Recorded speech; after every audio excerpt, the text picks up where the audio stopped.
Ang spoken kong ito ay pinamagatang driver.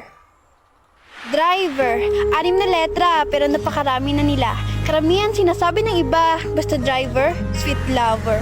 Hindi porket ganun lang trabaho nila, pwede ka nang manghusga. Kapag driver ka, kahit mainit maulan pa yan, basta para sa pamilya, ipatuloy ang laban.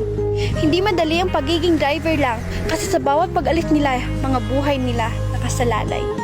Makakauwi man sila ngunit mga pagod nila ay nakakatamlay.